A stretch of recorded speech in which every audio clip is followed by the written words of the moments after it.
रक्षाबंधनाच्या पूर्वसंध्येला उपमुख्यमंत्री देवाभाऊंनी आपल्या लाडक्या बहिणींशी ऑनलाईन संवाद साधला। ते आमच्या सोबतीला आहेत, आमच्या समोर आहेत। गोंदियात देखील 3000च्या वर महिलांनी लाडक्या देवाभाऊला ऐकण्यासाठी गर्दी केली होती।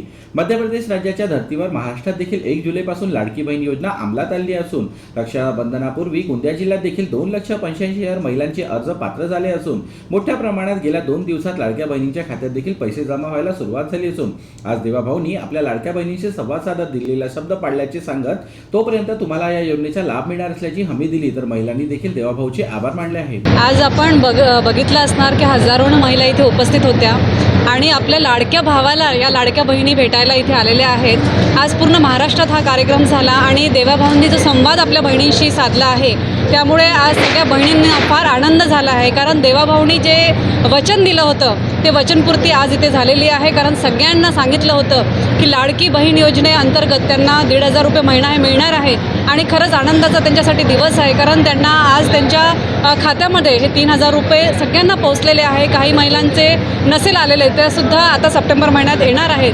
तर ही जी लाडकी बहीण योजना आहे सातत्याने चालत राहील असं देवाभाऊंनी वचन दिलेलं आहे। आज देवाभाऊंनी आमच्या महिलांशी खूप चांगला संवाद साधलेला आहे आणि ही जी लाडकी बहीण ही जी मुख्यमंत्री लाडकी बहीण योजना अंमलात आणलेली आहे त्यामुळे खूप महिला इथं खुश आहेत आणि भरभरून प्रतिसाद आमच्या गोंदिया जिल्ह्यातील महिलांनी दिलेला आहे। उद्या रक्षाबंधनाचा पर्व आहे आणि दिवस आहे।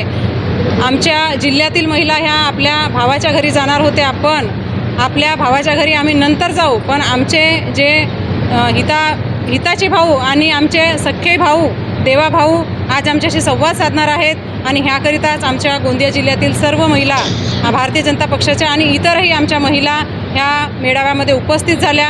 संपूर्ण महाराष्ट्रामध्ये अतिशय महत्त्वाकांक्षी महाराष्ट्र सरकारची योजना होती।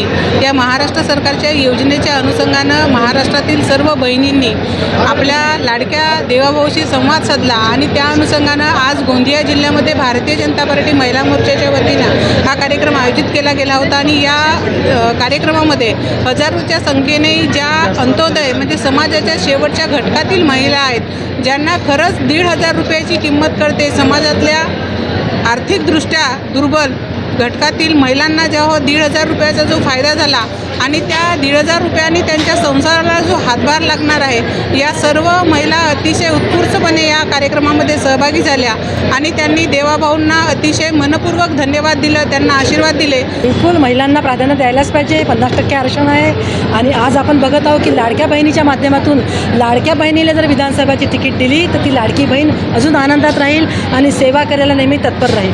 काय वाटतं, देवाभाऊ ऐकतील का आपल्या बहिणीचं? देवाभाऊने ऐकायलाच पाहिजे, कारण की देवाभाऊने बघितलं आहे की महिला किती काम करून राहिल्या, महिला किती मोठ्या प्रमाणात एकत्रित येऊन राहिल्या आणि लाडकी बहीण जर त्यांनी म्हटलंच आहे तर एखाद्या ठिकाणी लाडक्या बहिणीला ते अवश्य विधानसभेत तिकीट देतील। तर गोंदियाच्या पवार बोर्डिंग या ठिकाणी आयोजित संवाद कार्यक्रमात गोंदिया जिल्हा परिषदेचे अध्यक्ष पंकज रहांगडाले, आमदार विजय रहांगडाले, जिल्हाध्यक्ष यशुला रोपराडे यांच्यासह गोंदिया जिल्ह्यातील माजी आमदार तसेच जिल्हा परिषद सदस्य, महिला सरपंच मोठ्या संख्येत उपस्थित होत्या। जीबी न्यूजचे प्रत्येक अपडेट मिळवून घेण्यासाठी तुम्ही आमच्या चॅनलला लाईक करा, सबस्क्राईब करा आणि शेअर करा, तसंच बेल आयकॉनला सुद्धा प्रेस करा। आपला जिल्हा, आपली बातमी, जीबी न्यूज गोंदिया।